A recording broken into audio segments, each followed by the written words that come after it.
Las malas noticias en las montañas de Mardin no viajan por las líneas telefónicas, viajan en la densidad del aire, en la forma en que los perros ladran a la luna, en el silencio repentino de los grillos. Cuando el eco del disparo en la plaza principal aún no se había disipado, la sombra del caos ya había cubierto los muros de la mansión Albora. Boran no acompañó a su hermano al hospital. Se quedó de pie en la plaza empedrada, rodeado por el pánico de la multitud, mirando el charco de sangre oscura que Sihan había dejado atrás. La sangre de su propio hermano, la sangre del hombre que le había robado la vida. Boran apoyó ambas manos en la empuñadura de su bastón, sintiendo que un frío metálico y adictivo le subía desde las plantas de los pies hasta la nuca. No sentía remordimiento, no sentía pánico. Lo único que sentía era que, por primera vez en 12 meses, el universo estaba corrigiendo su curso. Dio la media vuelta y caminó hacia la camioneta que Eggmel le había asignado a la mansión. La orden fue seca, dictada al chofer que lo miraba con una mezcla de respeto y terror. El trayecto fue corto. Mientras el vehículo blindado devoraba el camino de tierra, Bora miró por la ventanilla.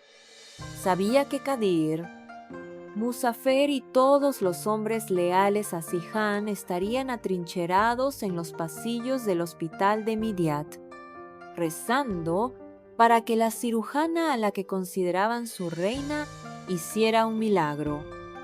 Habían dejado la fortaleza completamente vacía de lealtad. Habían dejado la puerta abierta para el verdadero dueño. La camioneta se detuvo frente a las inmensas rejas de hierro de la propiedad Albora. Los 3 guardias del turno de noche, hombres jóvenes que no pertenecían al círculo íntimo de Sihan, se acercaron al vehículo con las armas bajas. Confundidos, Boran bajó la ventanilla. «Abran la puerta». Su voz no admitía réplica. Era el tono de Asin Albora reencarnado en su primogénito. Los guardias dudaron. Las órdenes de Kadir habían sido claras: nadie entra sin autorización expresa. Pero este no era nadie. Este era el muerto que acababa de gritar su nombre en medio de la plaza. Este era el hombre cuya identidad había provocado un baño de sangre hace menos de media hora. Además, Eggmel ya se había encargado de que los sobres de papel manila llenos de billetes de $100 llegaran a las taquillas de los guardias del perímetro exterior esa misma tarde. Uno de los hombres asintió lentamente, tragando saliva, y presionó el botón de apertura. Las rejas se abrieron con su característico gemido metálico. Boran cruzó el umbral. El patio principal estaba desierto. Los restos del banquete nupcial de Kaya seguían esparcidos por el suelo, iluminados por las luces mortecinas de los faroles de pared. Boran bajó de la camioneta, ignoró la cojera de su pierna, ignoró el dolor. Caminó directamente hacia la puerta principal de roble y entró en su casa. El silencio en el gran vestíbulo era total. Las empleadas de servicio estaban encerradas en sus habitaciones de la planta baja, aterrorizadas por las noticias que llegaban a cuentagotas desde el pueblo. Boran avanzó hacia el ala este. Entró en el despacho principal. El lugar olía a tabaco negro y al perfume de cedro que Sihan usaba. Boran arrugó la nariz con asco. Caminó hacia el inmenso escritorio de madera maciza, rodeó la mesa y se quedó mirando el pesado sillón de cuero oscuro, el trono del Aga, el asiento que le había sido negado. Lentamente Se dejó caer en el sillón. El cuero crujió bajo su peso. Boran apoyó los codos sobre la mesa y entrelazó los dedos. Respiró hondo, llenando sus pulmones con el aire frío de la habitación. Había vuelto, no como un prisionero sin nombre, no como el marido ignorado que mendigaba atención en los pasillos de servicio. Había vuelto como el dictador absoluto de su propio imperio. ¿Tú? Boran levantó la vista y señaló al jefe de los matones de Ekmel, que lo había escoltado hasta el interior. Quiero a 10 hombres en el muro perimetral, otros 4 en las puertas de la cocina. Si alguno de los perros de Sihan intenta regresar del hospital esta noche, le disparan a las rodillas y lo dejan tirado en la zanja. El hombre asintió en silencio, tocándose la frente en señal de sumisión, y salió del despacho para cumplir las órdenes. Boran se quedó solo por un instante. Su mente trabajó a una velocidad vertiginosa. Tener la casa no era suficiente. Sian podría sobrevivir. Alia podría salvarlo. Si el bastardo regresaba, usaría a Denise como escudo humano. Usaría el amor del niño para legitimar su usurpación. Boran se puso de pie, agarró su bastón y salió del despacho. Subió las grandes escaleras de piedra hacia el segundo piso. La alfombra roja amortiguaba el sonido de sus pasos desiguales. Se dirigió hacia la habitación de su hijo. Frente a la puerta, la señora Umu estaba de pie, temblando, sosteniendo una pequeña bandeja con un vaso de leche caliente. Al ver aparecer a Boran en la penumbra del pasillo, la anciana dio un paso atrás, chocando contra la pared. Eikar, Agaboran, Umu balbuceó, bajando la mirada al suelo. Incapaz de sostener el contacto visual con el fantasma de la casa, abre la puerta y vete a tu cuarto. Boran ordenó en un susurro gélido, sin detenerse a mirarla. El niño está muy asustado. Señor, escuchó los gritos desde la plaza. Alia lo dejó aquí cuando dije que abras la puerta y te largues. El rugido de Boran hizo que la bandeja temblara en las manos de Umu. La leche se derramó sobre la madera. La anciana no se atrevió a pronunciar una sola palabra más. Giró el picaporte de latón, empujó la puerta y huyó por el pasillo, casi corriendo. Dejando a Boran en el umbral, Boran entró en la habitación. La única luz provenía de una pequeña lámpara en forma de estrella sobre la mesa de noche. Denise estaba sentado en el centro de la cama grande, con las rodillas pegadas al pecho y la manta subida hasta la barbilla. Sus ojos grandes, oscuros y brillantes por las lágrimas recientes, se clavaron en la figura alta y amenazante que acababa de entrar. ¿Dónde está mi mamá? La voz del niño era un hilo de cristal a punto de romperse. Boran cerró la puerta a sus espaldas con un clic sordo. Tu madre está ocupada. Boran avanzó 2 pasos hacia la cama, intentando suavizar su tono. Pero la frialdad militar que había adoptado en la última hora era imposible de apagar. Estoy aquí ahora. Denise se encogió hacia atrás, pegando la espalda contra el cabecero de madera tallada. El pánico que había sentido días antes, cuando este extraño le gritaba exigiendo abrazos, volvió a apoderarse de él con el doble de fuerza. Quiero a mi papá Sihan. El niño sollozó, negando con la cabeza, aferrándose a la manta como si fuera un escudo antibalas. Quiero a Sihan. El nombre del hermano menor cruzando los labios de su hijo fue como una cuchillada directa en el orgullo de Borán. El dolor se transformó instantáneamente en una furia ciega, incontrolable. Borán se acercó a la cama a grandes zancadas. Levantó el bastón y golpeó con fuerza la pata de madera de la estructura. El estruendo resonó en la habitación, haciendo que Denise pegara un grito ahogado y se cubriera los oídos con ambas manos. «Yo soy tu padre». Borán perdió los estribos, gritándole al niño aterrorizado. Ese hombre que llamas papá, es un ladrón. Es un usurpador que me robó tu vida. Te lavó el cerebro para que me odiaras. Pero eso se acabó esta misma noche. Denise cerró los ojos con fuerza, llorando a mares.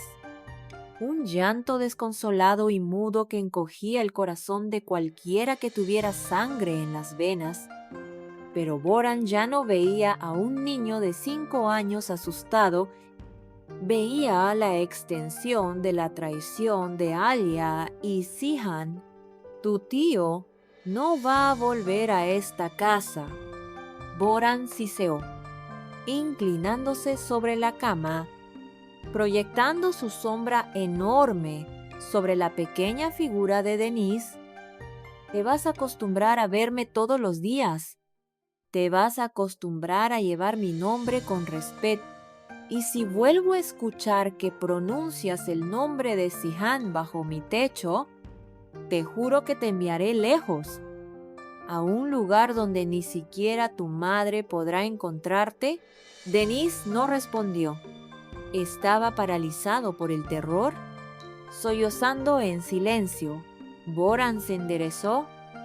El pecho le subía y bajaba agitado por la adrenalina. Miró a su hijo encogido, esperando sentir algún tipo de victoria, alguna chispa de autoridad recuperada, pero solo encontró vacío. El niño no lo respetaba, le tenía pánico. Salió de la habitación sin decir una palabra más. Al cruzar el umbral, sacó una llave del bolsillo de su abrigo. Cerró la puerta por fuera. 2 vueltas de campana. El chasquido metálico de la cerradura fue el sonido de una jaula cerrándose de forma definitiva. Hizo un gesto a 2 de los hombres armados que custodiaban el inicio de las escaleras. Nadie se acerca a esta puerta, ni las empleadas, ni mi madre. Absolutamente nadie. Si alguien intenta abrir este cerrojo, tienen permiso para vaciarle el cargador. Borán se guardó la llave en el bolsillo interior de la chaqueta. El heredero de los Albora no sale de esa habitación hasta que yo lo ordene. Pasaron 3 horas. La noche empezó a ceder su lugar al tono grisáceo y enfermo de la madrugada. Borán estaba sentado en la biblioteca de la planta baja. No había encendido la luz principal. Solo la lámpara de lectura proyectaba un círculo de luz amarillenta sobre la mesa de caoba. Sobre la mesa descansaba el contrato de fusión de tierras que había firmado con Ekmel. Su pacto con el diablo, el sonido de un vehículo frenando bruscamente frente a la puerta principal, rompió el silencio sepulcral de la mansión. Hubo murmullos. El sonido inconfundible de la voz de Kadir discutiendo con los nuevos guardias en la entrada, seguido del ruido de una puerta de madera abriéndose de golpe. Pasos rápidos, acelerados y llenos de urgencia, cruzaron el vestíbulo de piedra. Alia apareció en el umbral de la biblioteca. Su aspecto era el de un superviviente de una zona de guerra. Llevaba la misma ropa de la noche anterior, pero la seda de su vestido estaba teñida de un marrón oscuro, endurecida por la sangre seca de Zihan. Sus manos, aunque lavadas apresuradamente en el hospital, conservaban un tinte rojizo en las cutículas y bajo las uñas. Su rostro estaba pálido, surcado por el cansancio extremo de una cirugía a corazón abierto, pero en sus ojos ardía un fuego homicida. Boran no se levantó del sillón. La miró desde las sombras, cruzando las manos sobre su regazo con la tranquilidad de un monarca aburrido. Hueles a quirófano y a muerte. Esposa. Boran fue el primero en hablar, su voz arrastrándose por el suelo de la biblioteca como una serpiente. Supongo que los matasanos de Midiat no pudieron arreglar lo que la bala destruyó. Alia no respondió a la provocación. Avanzó hacia el interior de la habitación con pasos largos. ¿Dónde está mi hijo? Alia exigió. No era una pregunta, era una orden de la dueña de la vida. Boran sonrió levemente en la oscuridad. Nuestro hijo está seguro, durmiendo en su habitación, lejos del alcance de los incompetentes que dejaron que dispararan a su supuesto héroe en una plaza pública. Fui arriba. La puerta está cerrada con llave. Hay 2 matones con rifles bloqueando el pasillo. Alia apoyó ambas manos sobre la mesa de caoba, inclinándose hacia él, y la peste a sangre seca invadió el espacio entre los dos. Tamlayeu, Boran, ahora mismo voy a sacar a Denise de esta casa y nos vamos a ir al hospital. Boran soltó una carcajada corta, desprovista de cualquier humor. Tú no vas a ir a ninguna parte, Alia, y Denise tampoco. Boran se puso de pie, apoyándose en el bastón, e iluminó su propio rostro con la luz de la lámpara de lectura. Alia pudo ver la transformación completa. El hombre amable y atormentado por su propio cuerpo había desaparecido. La ambición y los celos lo habían corrompido hasta la médula. Cian está entubado en la unidad de cuidados intensivos, peleando por respirar. Boran caminó lentamente alrededor de la mesa, acortando la distancia con ella. Su guardia personal está desmantelada. El Asiret está en pánico.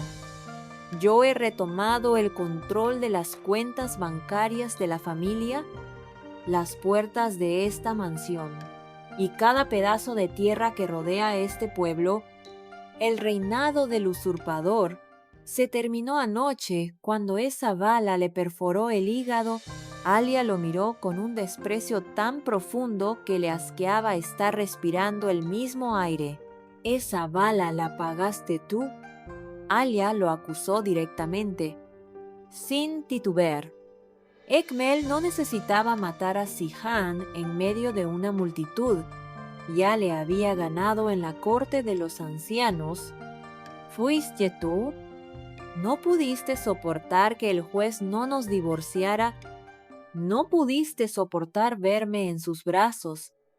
¿Pagaste a un sicario para que le disparara frente a mis propios ojos? Boran se detuvo a escasos centímetros de ella. No confirmó ni negó la acusación. La duda era un arma mucho más poderosa.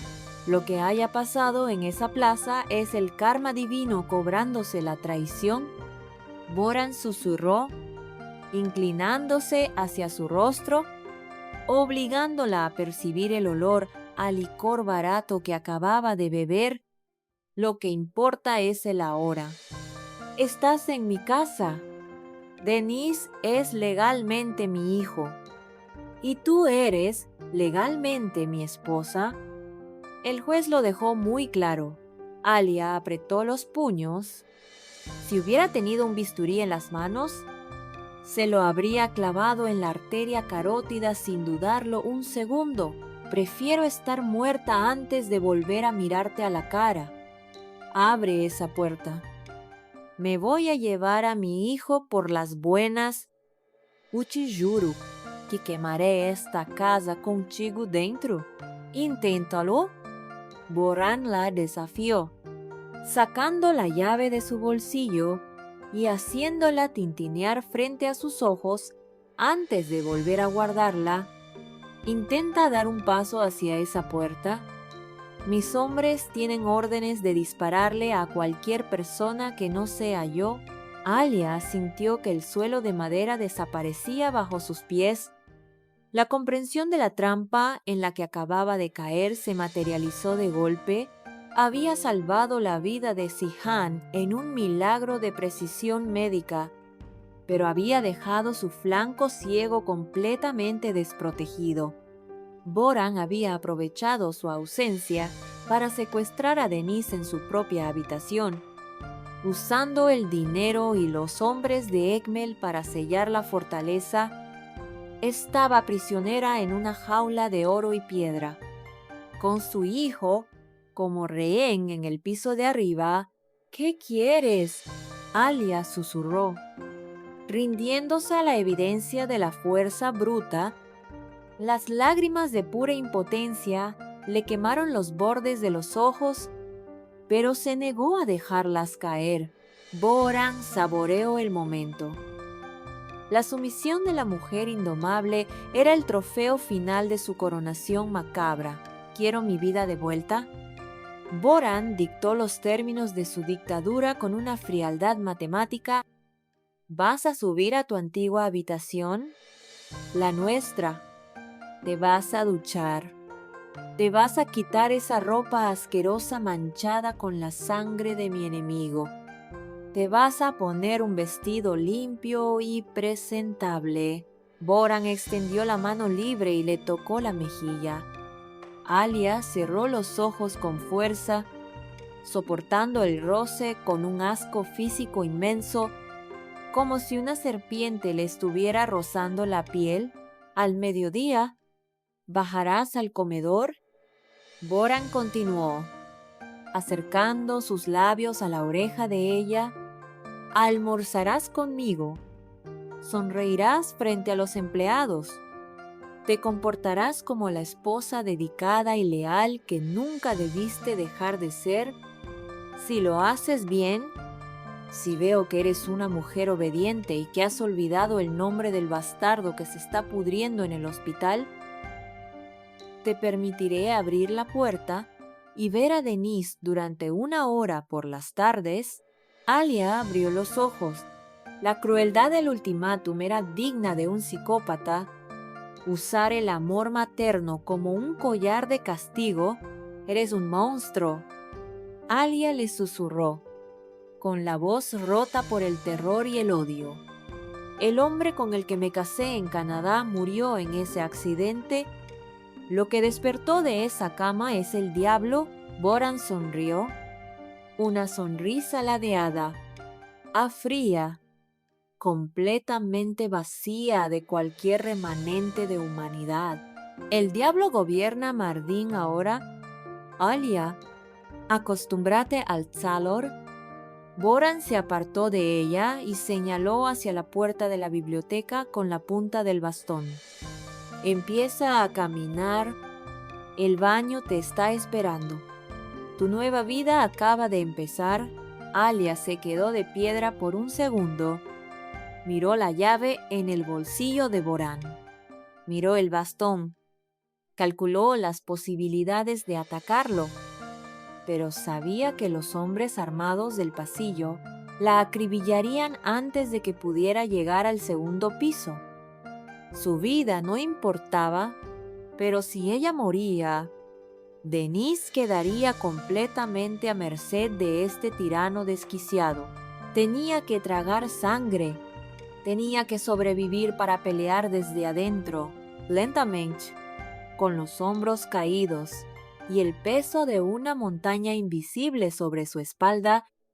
Alia se dio la vuelta. Caminó hacia la salida de la biblioteca, arrastrando los pies manchados de sangre. Subió las grandes escaleras de piedra como un prisionero subiendo al cadalso, entrando en la jaula más oscura y asfixiante que la tiranía de la sangre albora jamás había construido.